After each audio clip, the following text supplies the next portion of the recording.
নবী শামসুদ্দোহা এলান দিতে লাগলেন, হে আমার উম্মতের নরনারীরা, শুনে রেখো কাল কিয়ামতের ময়দানে রব্বে করিমের দরবারে, রব্বে করিমের আদালতে সর্বপ্রথম আমার আপনার নামাজের হিসাব হবে। কিসের হিসাব হবে? নামাজের হিসাব হবে। মাওলা কায়নাত আমার নবী শামসুদ্দোহা কোন একটা যুদ্ধের মধ্যে সাহাবায়ে কেরামদেরকে নিয়ে যুদ্ধ করতে লাগলেন। ওই যুদ্ধ করতে করতে হঠাৎ করে আসরের নামাজের সময় হয়ে গিয়েছে, আসরের আজান দিয়ে দিয়েছে। ওই মুহূর্তের মধ্যে আমার নবী শামসুদ্দোহা তাদেরকে ডাক দিয়ে বলেন, যুদ্ধ স্থগিত করতে বলো, যুদ্ধ বন্ধ করতে বলো, কেননা আমি নবী রাহমাতুল্লিল আলামিন নামাজকে ফিস দিয়ে যুদ্ধ করতে পারবো না। যুদ্ধ স্থগিত করো, আগামীকাল যুদ্ধ আবার শুরু হবে। তাইলে আমি নবী নামাজকে ফিস দিয়ে কি করতে পারবো না, যুদ্ধ করতে পারবো না। এই কথা বলার পরে যুদ্ধ স্থগিত করেছেন। স্থগিত করার পরে আমার নবী শামসুদ্দোহা যুদ্ধের ময়দানে ছিল। সাহাবায়ে কেরামরা যারা যুদ্ধের ময়দানে গিয়েছে, যারা যুদ্ধের মাঠে গিয়েছে, যুদ্ধের ময়দানে সবাই একত্রে নামাজ পড়ার সুযোগ নাই। কারণ সবাই যদি একসাথে যুদ্ধের ময়দানে যদি নামাজ পড়ে, ইহুদি নাসারা কাফের মুশরিকরা তাদেরকে আক্রমণ করবে। কথা বলুন ঠিক কিনা? এই জন্য যুদ্ধের ময়দানে সবাই একসাথে নামাজ আদায় করতে পারে না। আমার নবী শামসুদ্দোহা সাহাবাইদেরকে বলে দিয়েছেন, তোমরা 5 জন 10 জন 20 জন এরকম করে করে আসরের নামাজ আদায় করে নাও। কিসের নামাজ? আসরের নামাজ আদায় করে নাও। এই কথা বলার পরে আমার নবী শামসুদ্দোহা যুদ্ধের ময়দানে বসে আছেন। ওই মুহূর্তের মধ্যে সাহাবী একদল এসে আমার নবী থেকে পরামর্শ নিয়ে আসরের নামাজ আদায় করে, একদল শেষ করে আরেক দল আসে। এরকম আস্তে আস্তে অনেকজন চলে গিয়েছে আসরের নামাজ পড়ানোর জন্য। এখন মাওলা আলী, আমরা সকলে জানি মা ফাতিমা জাহরা রাদিয়াল্লাহু তাআলা আনহার স্বামী ইমামে আলী মাকাম ইমাম হাসান রাদিয়াল্লাহু তাআলা আনহু, দুইজনের পিতা মাওলা আলী রাদিয়াল্লাহু তাআলা আনহু।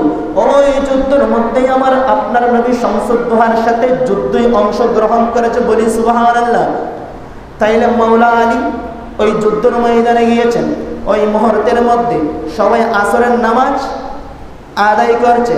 এখন মাওলা আলী রাদিয়াল্লাহু তাআলা আনহু দয়াল নবীর কাছে, আমার নবী শামসুদ্দোহার কাছে এসেছেন নামাজের অনুমতি নেওয়ার জন্য। কিসের জন্য?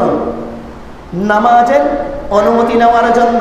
আমার নবী শামসুদ্দোহার যখন কদমে এসেছে, আমার নবী শামসুদ্দোহার যখন কাছে এসেছে, ওই মুহূর্তের মধ্যে মাওলা আলী মুখের জবান থেকে এই কথা বলতে পারে নাই, ইয়া রাসূলুল্লাহ, আসরের নামাজের অনুমতির জন্য এসেছি। এই কথা বলার সুযোগ হয় নাই। আলী রাদিয়াল্লাহু তাআলা আনহুর কোলের মধ্যে আমার নবীর মাথা মোবারক দেখে আমার নবী শামসুদ্দোহা চোখ বন্ধ করে ফেললেন। সুবহানাল্লাহ। আমার নবী শামসুদ্দোহা ওই মুহূর্তের মধ্যে মাওলা আলীর কোলের মধ্যে মাথা রেখে আমার নবী কি হয়ে গিয়েছে? চোখ বন্ধ করে দিয়েছেন, ঘুমায় গিয়েছেন। এখন আলী রাদিয়াল্লাহু তাআলা আনহু এসেছে নামাজের অনুমতি নেওয়ার জন্য। এখন নামাজ হচ্ছে আমল, রাসূল হচ্ছে, নবী হচ্ছে ঈমান। ওই মুহূর্তের মধ্যে মাওলা আলীর কোলে আমার নবী শামসুদ্দোহা ঘুমায় গিয়েছেন। ঘুমায় যাওয়ার পরে এখন সূর্য আস্তে আস্তে ডুবে যাচ্ছে, চলে যাচ্ছে। আসরের ওয়াক্ত শেষ হয়ে গিয়েছে। এখন আসরের ওয়াক্ত যদি শেষ হয়ে যায়, আসরের নামাজ কি হয়ে যাবে? কাজা হয়ে যাবে কিনা? যদি আমরা সকালে ফজরের নামাজ যদি সকালে যদি ঘুম থেকে উঠতে না পারি, যদি বেল উঠে গেছে, ওই মুহূর্তের মধ্যে উঠে যদি ফজরের নামাজ পড়তে চাইলে কি করতে হবে? কাজা নামাজ পড়তে হবে। কারণ ওয়াক্ত কি হয়ে গিয়েছে? চলে গিয়েছে। ওই মুহূর্তের মধ্যে মাওলা আলী রাদিয়াল্লাহু তাআলা আনহুর কোচ্চার মধ্যে, কোলের মধ্যে আমার নবী শামসুদ্দোহা যখন ঘুমিয়ে গিয়েছে, ঘুমাইতে ঘুমাইতে এইদিকে আসরের ওয়াক্ত চলে গিয়েছে। এখন মাওলা আলী কখনো নামাজ কাজা করে নাই। মাওলা আলী কখনো নামাজ কাজা করে নাই। এখন চিন্তা করতে লাগলেন, চিন্তা করতে করতে চোখের পানি ছেড়ে দিলেন, কান্না করতে লাগলেন। আলী কান্না করতে লাগলেন, কান্না করে করে চিন্তা করতে লাগলেন, আমার কোলে শুয়ে আছে নবী রাহমাতুল লিল আলামিন, এখন আমি কি নামাজকে প্রাধান্য দিব নাকি রসুলের খেদমতকে প্রাধান্য দিব? চিন্তা করতে লাগলেন। চিন্তা করতে করতে হঠাৎ করে মাথার মধ্যে চলে আসলেন, আমরা শয়তানকে চিনি। শয়তান 6,000 কোটি বছর ইবাদত করেছেন, 6,000 কোটি বছর ইবাদত করেছেন, কিন্তু আদমের সাথে বেয়াদবি করার কারণে রব্বে করিম তার ইবাদত সবগুলো বাতিল করে দিয়েছে। কি করে দিয়েছে? বাতিল করে দিয়েছে। আলীর মাথায় আসতে লাগলেন, যদি সামান্য বেয়াদবি করার কারণে 6,000 কোটি বছরের ইবাদত যদি নষ্ট হয়ে যায়, যেই নবী আমার কুরাইশি আছে ইনি শুধু আমার জন্য নবী না, যে আদমের সাথে বেয়াদবি করেছে শয়তান, ওই আদমের নবী, সমস্ত জাহানের নবী, কুল কায়নাতের নবী, এই নবীর শানে যদি বিন্দু পরিমাণ যদি বেয়াদবি হয়, আমার আমল থাকবে? এটা চিন্তা করতে লাগলেন। আল্লাহ রসুলকে কোল থেকে ডাকলেন না। মৌলা আলী কান্না করতে লাগলেন। কান্না করতে করতে চোখের পানি দাঁড়িয়ে দিয়ে রসুলের চেহারা মোবারকের মধ্যে পড়েছেন। কোথায় পড়েছেন? মৌলা আলী কান্না করতে করতে চোখের পানি আমার নবী শামসুদ্দোহার চেহারা মোবারকের মধ্যে পড়েছেন। 2-3 পোড়া পড়ার পরে আমার নবী শামসুদ্দোহা চোখ পাকালেন। চোখ পাকানোর পরে চিন্তা করতে লাগলেন, এখানে তো বৃষ্টি হচ্ছে না, আমার মুখের মধ্যে পানি থেকে এসেছে, বৃষ্টি তো হচ্ছে না, আমার মুখের মধ্যে পানি থেকে এসেছে। উপর দিয়ে চোখ খুলে রেখে মৌলা আলী কান্না করতে লাগলেন। মৌলা আলী যখন কান্না করতে লাগলেন, আমার নবী শামসুদ্দোহা ডাক দিয়ে বললেন, আলী তুমি কান্না করো কেন? কি কোনো জানের বইয়ে কান্না করো? মৌলা আলী ডাক দিয়ে বলেন, ইয়া রাসূলুল্লাহ, ইয়া হাবিবাল্লাহ, যেই দিন থেকে আমি আলী কালমা পড়েছি, যেই দিন থেকে আমি ঈমান এনেছি, ওই দিন থেকে আমার জান আপনার কদমে কোরবান দিয়ে দিয়েছি। চিৎকার দিয়ে বলুন সুবহানাল্লাহ। তাইলে যেই দিন আমি ইসলাম ধর্ম গ্রহণ করেছি, সেই দিন থেকে আমার জানের ভয় নাই, আমি আপনি নবীর কদমে সেই দিন থেকে কোরবানের নিয়ত করে ফেলেছি, আমানত রেখে দিয়েছি। যুদ্ধের ময়দানে এসেছি কি জন্য? জান তো দেওয়ার জন্য এসেছি, কান্না করার কি আছে? আমার নবী শামসুদ্দোহা বলতে লাগলেন, তাইলে তুমি কি জন্য কান্না করছো? তুমি কি জন্য কান্না করছো?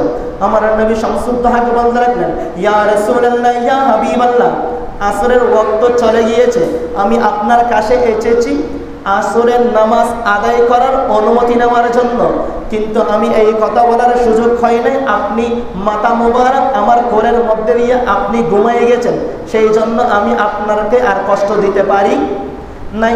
এই কথা বলার পরে মৌলা আলীকে বলতে লাগলেন, আলী এখন তুমি কি চাও? নামাজ কাজা পড়ে নাও। আলী বলতে লাগলেন, ইয়া রাসূলুল্লাহ, ইয়া হাবিবাল্লাহ, আমি যদি আজ রসুলের খেদমতের কারণে যদি নামাজ কাজা হয়ে যায়, আপনার এমন কতগুলো উম্মত বলবে রসুলের কারণে আলী নামাজ কি করেছেন? কাজা করেছেন। আমি আলী নামাজ কাজা করতে চাই না। এই কথা বলার পরে আলীকে জিজ্ঞাসা করতে লাগলেন, তাইলে তুমি কি চাও? কথা, আমি আসরের নামাজ আদায় করতে চাই। এই কথা বলার পরে আমার নবী শামসুদ্দোহা তার শাহাদাত আঙ্গুলকে ইশারা করলেন। আবার সূর্য কোথায়, চাঁদ কোথায় চলে এসেছে? আসরের ওয়াক্ত চলে এসেছে। বলি না সুবহানাল্লাহ। আমার নবীর কিসের ইশারায়? শাহাদাত আঙ্গুলের ইশারায়।